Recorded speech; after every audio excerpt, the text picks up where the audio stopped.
Hi and welcome back to my channel guys. I am Agisha Mishra and I review and decode beauty pageants at my channel. So if you're watching me for the very first time, please go ahead and subscribe the channel and also turn on the bell icon so you always get notified whenever a video goes live at my channel. So in the last few days, I had been noticing a trend and I even posted a picture on Instagram talking about the same. But then I thought why not to come up with a video and discuss it with all of you at my YouTube family. So here I am to talk about a very interesting fact.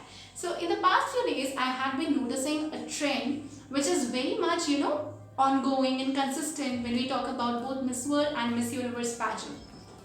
I've observed that if a candidate or if a country goes on to win the Miss World pageant, within the span of 2 or 3 years, or let's say in a very short time, 5 to 6 years maybe, a candidate from their own country goes on to win the Miss Universe title. So I was wondering that whether it is all about the consistency in any pageant, be it the Miss World or be it the Miss Universe, is it all about the consistency in the pageant industry? Because if we talk about Miss World 2010, where Alexandra Mills from United States won the Miss World title, immediately after 2 years in Miss Universe 2012, we see Olivia Culpo also claiming the Miss Universe crown after a long time. And the trend continues, if you talk about Miss World 2011, and at that time Evian Sarkoz won the title for Venezuela, and immediately at Miss Universe 2013 we have Gabriella Ealer winning the Miss Universe crown. So this is a very interesting fact, and I have spoken about it at many occasions time and again, that it's all about building a momentum. And by building a momentum, it does not really mean that you have to win any title again and again.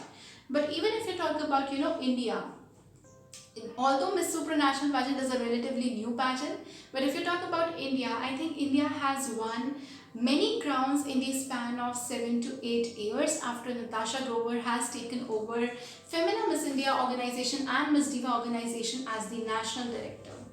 And in these years, we have observed that after winning Miss Supranational title in 2014, and then immediately after 1 year 2016, and then after that winning the Mr. World 2016 title, Mr. Supranational title with Prathamesh Malinkar, and thereafter Miss World, and finally we are here at top 5 of Miss Universe pageant. So it's all about consistency, how well you're prepared and how well your organization is strategically thinking to send the delegates to different international pageants. Which candidate would work extremely well in which pageant? That is something which plays the entire role.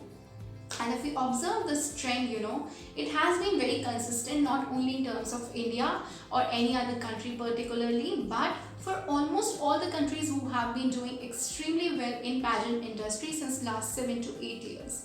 If we talk about the pageant powerhouses from the bygone era like Sweden, or let's talk about certain countries who were very good initially like France, they were winning Miss Universe, Miss World consecutively, and they were winning all the titles, claiming all the titles so well.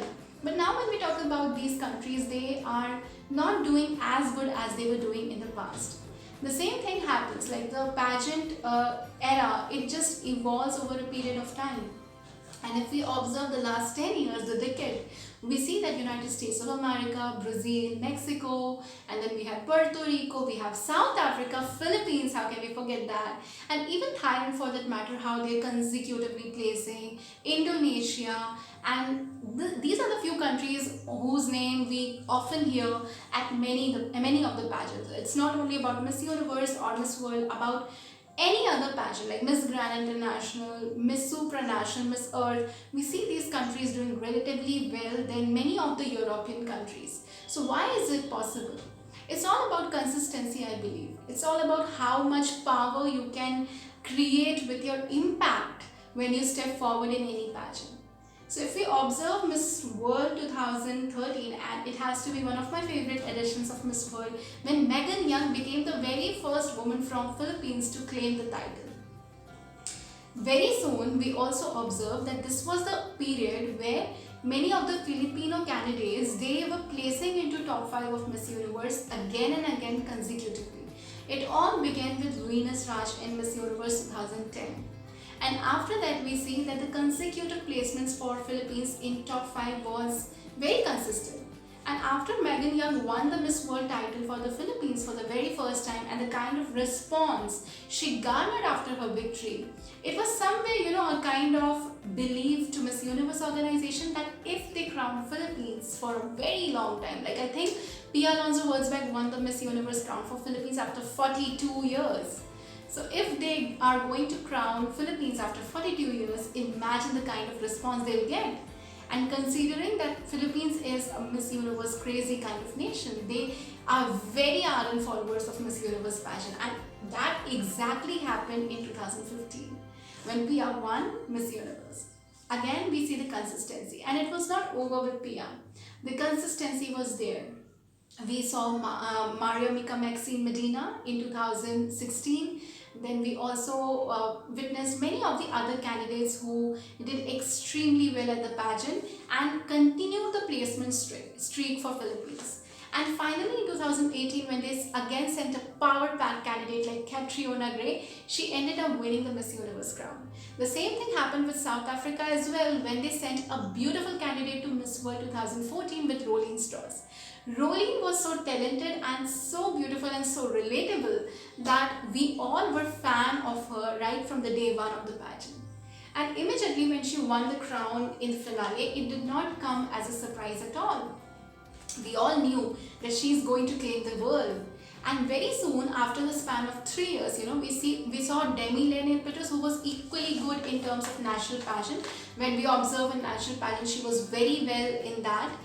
And then we immediately recalled and asked ourselves that why don't South Africa send this beautiful stunning lady to Miss Universe rather than Miss World, because they have not won Miss Universe in a span of like 38 years or so. So it has been a very long time. So why not they send this candidate to Miss Universe? And if she goes on to Miss Universe, I think there will be no competition at all. She was so stunning in that edition. And finally we see that Demi was sent to Miss Universe. She talks about her story in a very relatable way. And with this consistency, they claimed the crown. Immediately after that, we had Tamarine Green, who ended up as first runner-up, and then Zozibini Tuzi, who claimed a sandwich victory for South Africa at Miss Universe. Again, we see that consistency. Now let's come to Miss World 2018. Yes, where we saw Vanessa Ponce de Leon from Mexico winning the title. Now when we talk about this title, it was very prominent, it was very significant, because it was the very first time that Mexico was winning the title after so many years. If I'm not wrong, 65 years. I'm very bad in mathematics, So if I'm not able to calculate it, you can leave the precise years in the comment section below. But it was somewhere, 65 or something years like that. So Vanessa Ponce de Leon became the first woman from Mexico to claim the title, and then immediately after her reign, we saw Sofia Aragon, who was a beautiful candidate. I'm not only saying that it's all about consistency, but the country immediately, learns the formula of how to send the candidates to which pageant.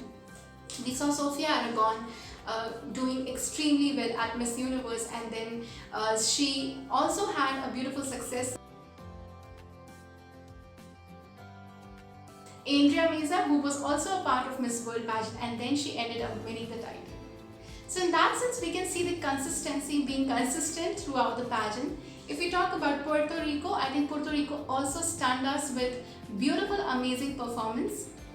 We saw Puerto Rico winning the Miss World crown in 2016, and we saw Puerto Rico doing extremely well at Miss Universe as well. Like in 2018, they claimed the top 5 position. In 2019, again a top 5 position, and in 2020, top 10 position. So it was beautiful for Puerto Rico as well. And finally, let's talk about India. Again, where Manushi Childar won Miss World title for India in 2017, and India has now broken the non-placement streak at Miss Universe in 2019 with Vartika Singh entering in top 20, and now Aline Castellano reaching the top 5 for Miss Universe.